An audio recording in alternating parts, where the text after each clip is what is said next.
Olá, eu sou a Carla Benevides e este é o programa Argumento. O avanço dos ataques cibernéticos tem acendido um alerta em todo o país. Para enfrentar o problema, a Frente Parlamentar da Cibersegurança apresentou um projeto de lei que cria um marco legal para o tema. Essa proposta prevê a criação de uma autoridade central e também medidas de proteção digital. Aqui comigo no estúdio está o senador Espiridião Amin, do Progressistas de Santa Catarina, que é o presidente dessa Frente Parlamentar. Senador, muito obrigada pela sua presença. Eu que agradeço. Como você destacou, nós estamos procurando reagir a um fato, a uma sucessão de fatos, a um processo de ataques que vem aumentando em termos de letalidade, ou seja, a capacidade de prejudicar os ataques cibernéticos. Essa capacidade está sendo ampliada, ou seja, em termos de qualidade, lamentavelmente, de ataque à sociedade, os ataques cibernéticos estão ficando muito mais refinados, muito mais velozes e de prejuízos muito maiores. Estamos reagindo, inclusive, com um pouco de atraso. Das 20 principais economias do mundo, o Brasil é o país que menos se aparelhou do ponto de vista institucional para fazer face a essa realidade do mundo. E estamos percebendo que os ataques até não aumentaram em número, mas aumentou a capacidade de prejudicar a sociedade muito, aumentou muito. Então, setores vulneráveis, como a segurança, a infraestrutura,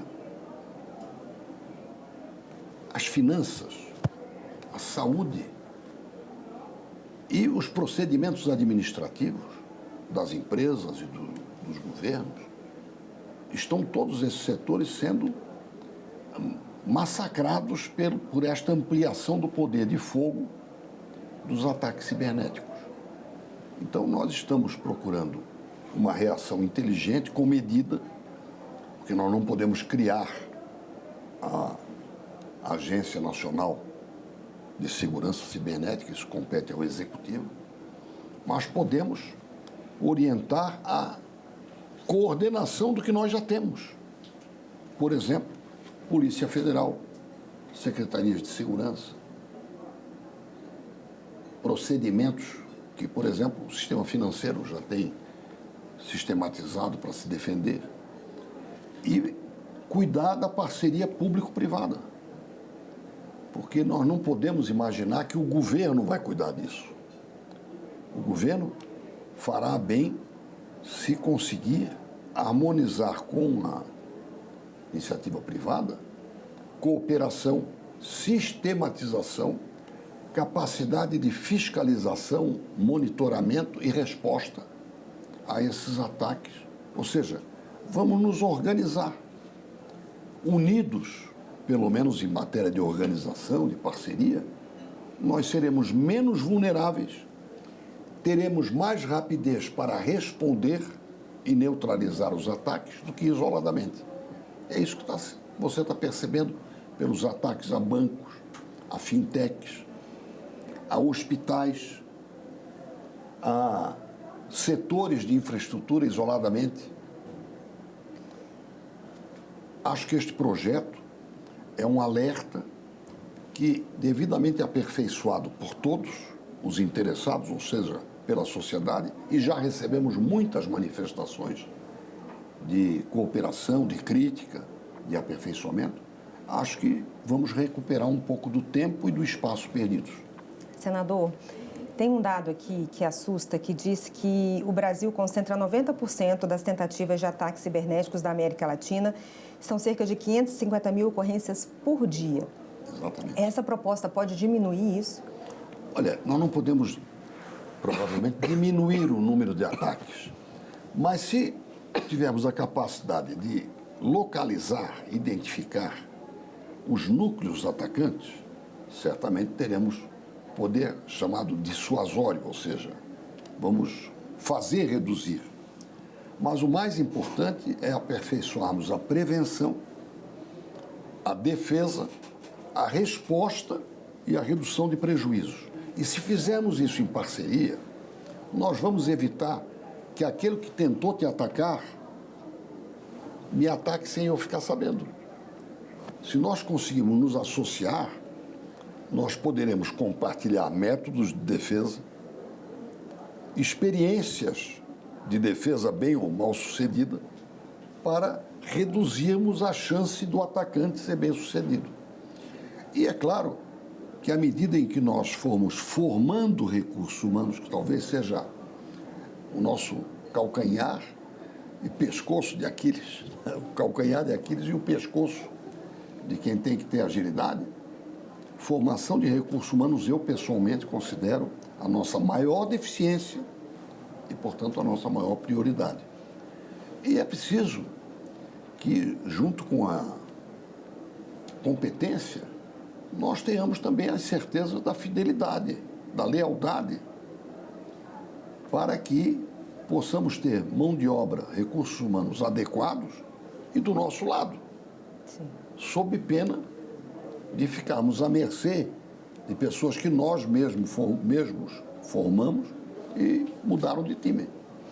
O mundo inteiro está vivendo esse problema. E as coisas ficam agravadas pela inteligência artificial e pela computação quântica. A primeira, pela riqueza da ferramenta, e a segunda, pela velocidade com que se pode propagar o mal.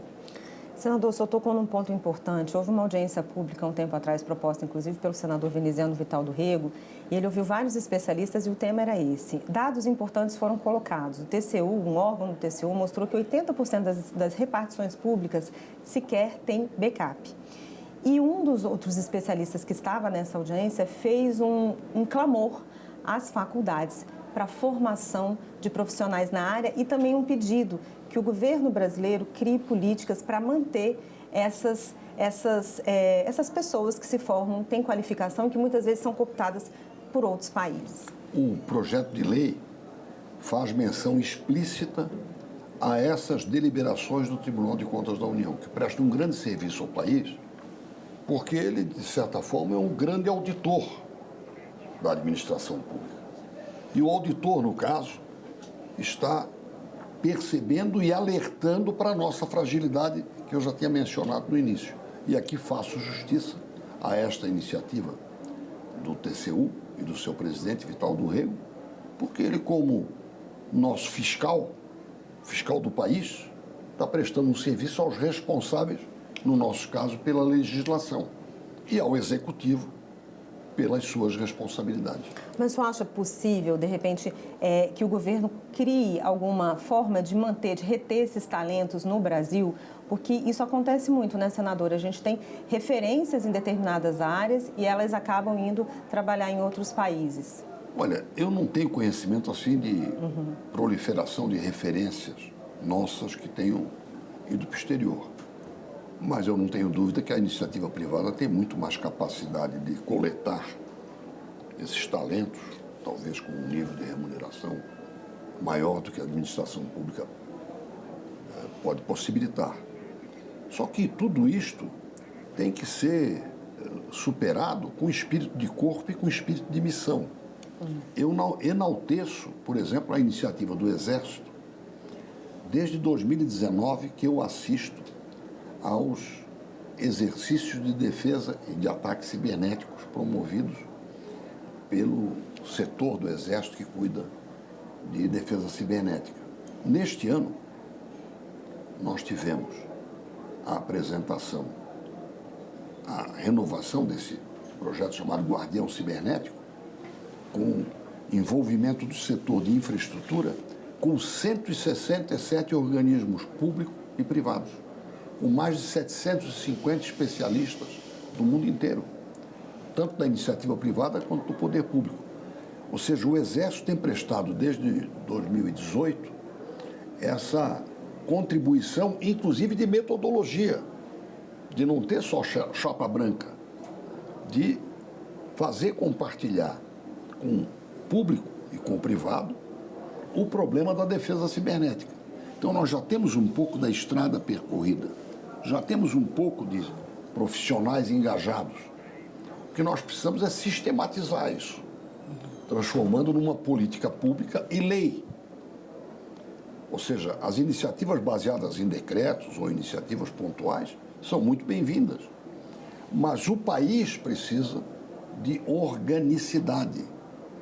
E isto é o que o projeto de lei pretende: aproveitar as experiências, sistematizar defesa, redução de danos, prevenção e resposta. Um pouco de identificação de onde é que está vindo o fogo inimigo.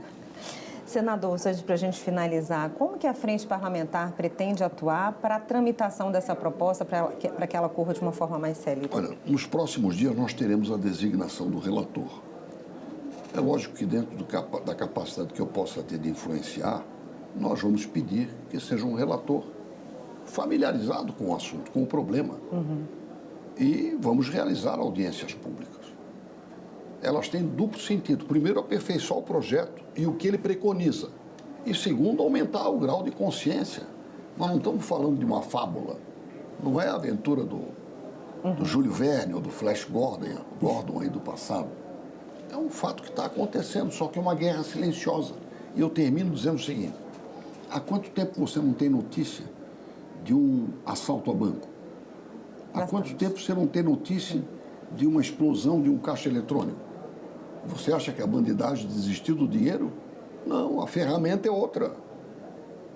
E já temos casos aqui no Brasil de numa incursão de poucas horas, 800 milhões serem roubados. E por onde? Porque a senha foi compartilhada. Então, os mecanismos de defesa têm que ser aperfeiçoados. Os de fiscalização e de auditoria de procedimentos também. E só uma lei pode ter a força da coerção, da obrigação de tomarmos este caminho. Mas esses dois exemplos, assalto a banco e explosão de caixa eletrônico, não é que eu tenha saudade deles. Com certeza. Mas não precisa mais violência, não precisa mais fazer barulho, nem precisa se identificar, se expor. O ataque é silencioso. Não é? E não avisa. E é muito mais letal do que o ataque físico e rústico, com o qual nós estávamos habituados e achávamos pavoroso. Agora ele é muito mais pavoroso e muito mais silencioso, feito muito mais com inteligência. O que nós temos que fortalecer? A nossa inteligência. Senador, obrigada pelos seus esclarecimentos. Sucesso na tramitação da proposta. Se Deus quiser. E eu agradeço a você também que nos assistiu. Se você quiser rever essa entrevista, é só acessar o nosso site senado.leg.br/TV ou acessar o nosso canal no YouTube. Obrigada pela sua companhia e até o próximo argumento.